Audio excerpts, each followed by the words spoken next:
Digital హైవేగా రూపుదిద్దుకుంటున్న Hyderabad to Bengaluru హైవేలో అటు Microsoft data centre కి, ఇటు పోల్పల్లి సెట్స్, అటు ఇంటర్నేషనల్ ఎయిర్పోర్ట్ కి, ఇటు రీజనల్ రింగ్ రోడ్ కి చేరువలో ఉన్న బాలానగర్ హైటెక్ పార్క్ లో ఇన్వెస్ట్ చేయండి.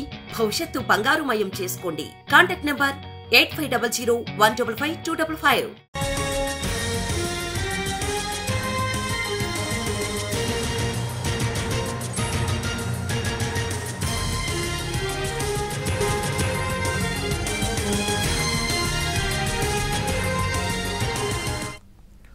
కాంగ్రెస్ లో షర్మిల చేరటం వెనుక చంద్రబాబు కుట్ర దాగుందన్నారు ఏపీ ప్రభుత్వ సలహాదారు సజ్జల రామకృష్ణారెడ్డి.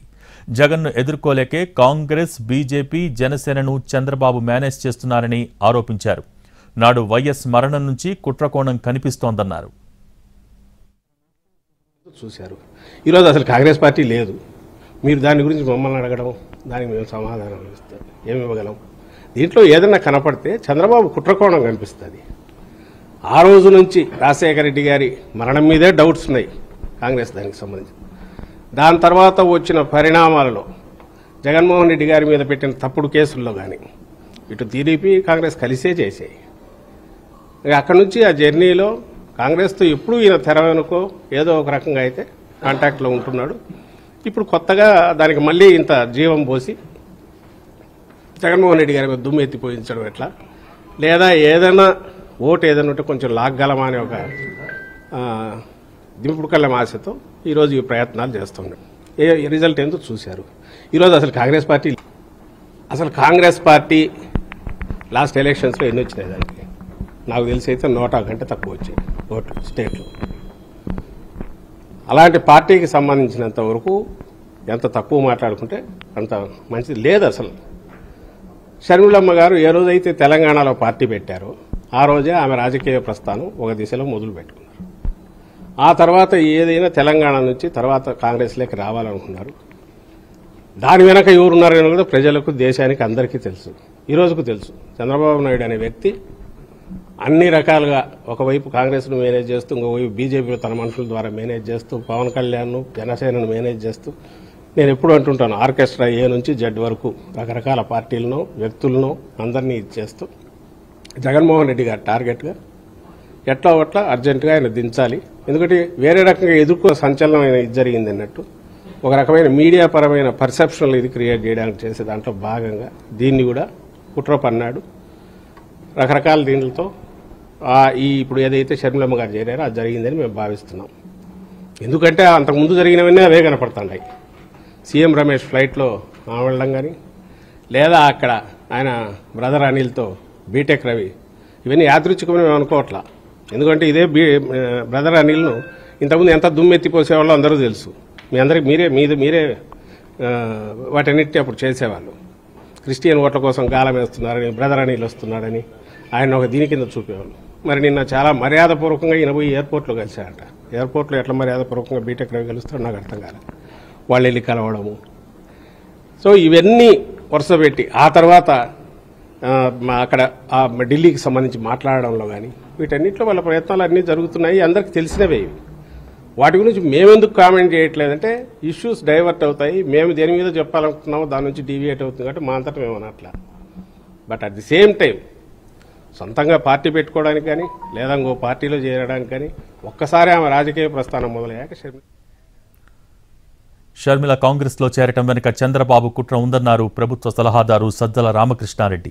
ప్రజల, కుటుంబమా అనే ప్రశ్నే వస్తే ముఖ్యమంత్రి వైఎస్ జగన్ ఛాయిస్ ప్రజలేనని అన్నారు సజ్జల. రాజకీయాల్లో కుటుంబానికి ప్రాధాన్యత ఉండకూడదని అంటూనే మళ్లీ ఈ వాదన ఎందుకు తెస్తున్నారని ప్రశ్నించారు. వివేకానందరెడ్డి తమకు వ్యతిరేకంగా కాంగ్రెస్ నుంచి పోటీ చేస్తే ఫలితం ఏమైందో అంతా చూశారని అంటున్న సజ్జలతో మా ప్రతినిధి రెహానా ఫేస్ టు ఫేస్ ఇప్పుడు చూద్దాం.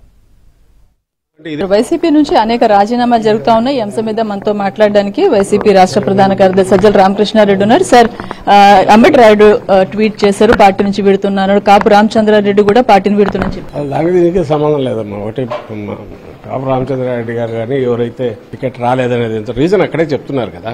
పాలిటిక్స్లో ఉన్నాక వాళ్ళకి ఇక్కడ అవకాశం లేదని ఎందుకు రీజన్ వాళ్ళు చెప్పారు. సర్వేలు ఏదో జరిగేది దాంట్లో ఇది లేదు. జనరల్గా పార్టీ మొత్తంగా 175 గెలవాలనుకున్నారు. దానికి తగినట్టు ఎవరైతే బాగుంటారో చూసి సెలెక్ట్ చేసి అది చేసుకుంటూ పోతాం.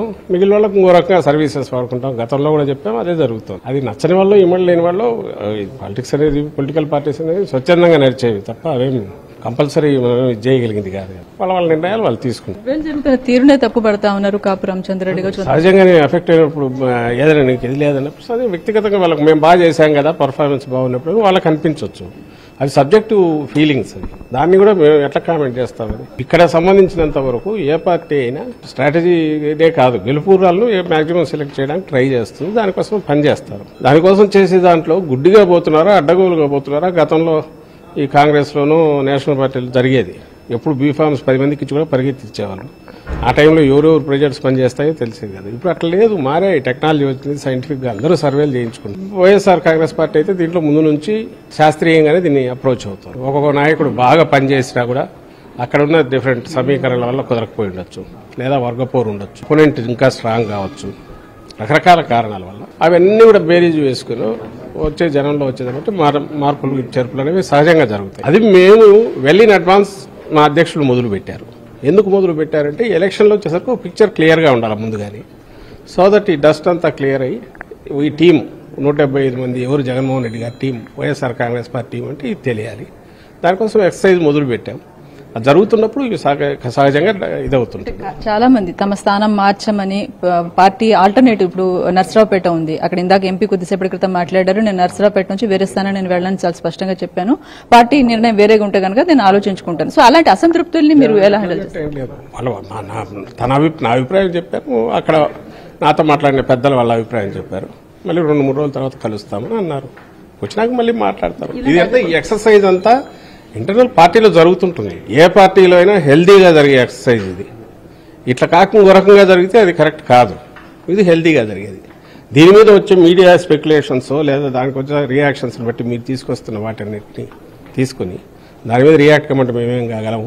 ఒకటైతే నేను ఖాయంగా చెప్పగలను, మా పార్టీకి సంబంధించినంత వరకు ఖచ్చితంగా అధికారంలో ఉండడం అనే కాదు, తొలి నుంచి కూడా దాంట్లో సక్సెస్ఫుల్గా ఉంటున్నాము, అనుకున్నవన్నీ హామీలు నెరవేరుస్తున్నాము, మళ్ళీ అధికారంలోకి వస్తున్నాం కాబట్టి డిమాండ్ ఉంటుంది. షర్మిల తన పార్టీని కాంగ్రెస్ లో విలీనం చేశారు, వైఎస్ఆర్ కాంగ్రెస్ పార్టీ ఎలా చూస్తుంది? ఇప్పుడైతే షర్మిలమ్మ గారు అక్కడ తెలంగాణలో పార్టీ పెట్టారు, ఆ రోజు నుంచి చెప్తూనే ఉన్నాము. ఆమె రాజకీయ పరంగా ఒక ప్రస్థానం, ఒక జర్నీ మొదలు పెట్టారు. ఆ స్టేట్లో ఉన్నారు. ఆ స్టేట్లో ఉన్నాక అక్కడి నుంచి ఎలక్షన్లో పోటీ చేయకుండా ఇదయ్యాక ఆ తర్వాత ఒకవేళ ఆమె ఇటువైపు రావాలని అనుకుంటే నిన్న మనకు కనపడేంత వరకు అండమాన్ నుంచి ఏపీ నుంచి అండమాన్ వరకు ఎక్కడైనా పార్టీ ఆదేశాలు వహిస్తారు. ఆమె ఏ నిర్ణయం తీసుకుంటారో ఏది తీసుకున్నా కూడా అది ఒక రాజకీయ, కాంగ్రెస్ అనేది ఒక రాజకీయ పార్టీ.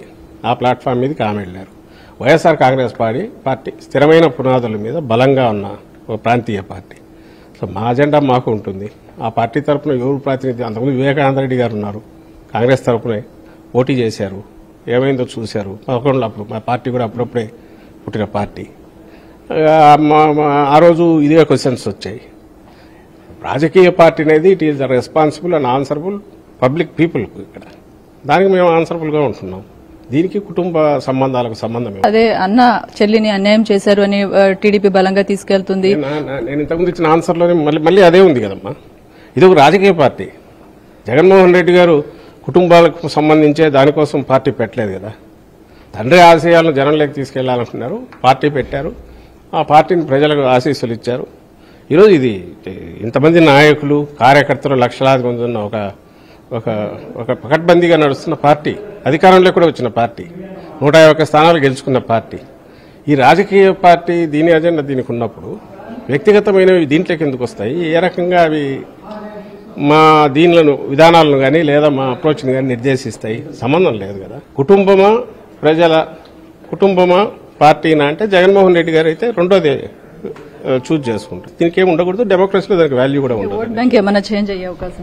మళ్ళీ మీరు మొదటి క్వశ్చన్ వేస్తే ఎట్లా? ఇది ఒక పార్టీకి ఉన్న ఓట్ బ్యాంక్ పార్టీకి ఉంటుంది. పార్టీ నిలబడితే కాంగ్రెస్ ఒకప్పుడు ఎంత ఓట్ బ్యాంక్ ఉండేది, ఏమైంది? ఆఖరకు 100 కంటే తక్కువ ఓట్లు వచ్చాయి లాస్ట్ ఎలక్షన్స్ చూస్తే. సో దానికి దీనికి సంబంధం ఏముంది? ఆ పార్టీ నిలబడగలిగితే మనగలిగితే ఉంటుంది. ఒక వ్యక్తి డిసైడ్ చేసేది కాదు, లేదా ఇద్దరు వ్యక్తుల మధ్య సంబంధాలు దాన్ని డిసైడ్ చేయదు. ఆ రకంగా చూస్తే వైఎస్ఆర్ కాంగ్రెస్ పార్టీ చాలా సక్సెస్ఫుల్గా దాని జర్నీ మొదలుపెట్టింది, సక్సెస్ఫుల్గా అప్రతిహతంగా ముందుకు వెళ్తోంది. రేపు ఎన్నికల్లో కూడా అట్లే ముందు. థర్డ్ లిస్ట్ ఎప్పుడు ఉండొచ్చు? సో ఇది మనం చూసుకున్న సజ్జల రామకృష్ణారెడ్డి స్పష్టం చేస్తున్నారు.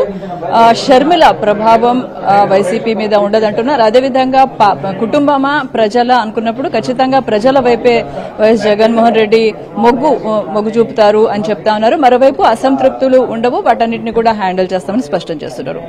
కెమెరా పర్సన్ రెడ్డితో రెహానా ఎన్టీవీ, సచివాలయం నుంచి.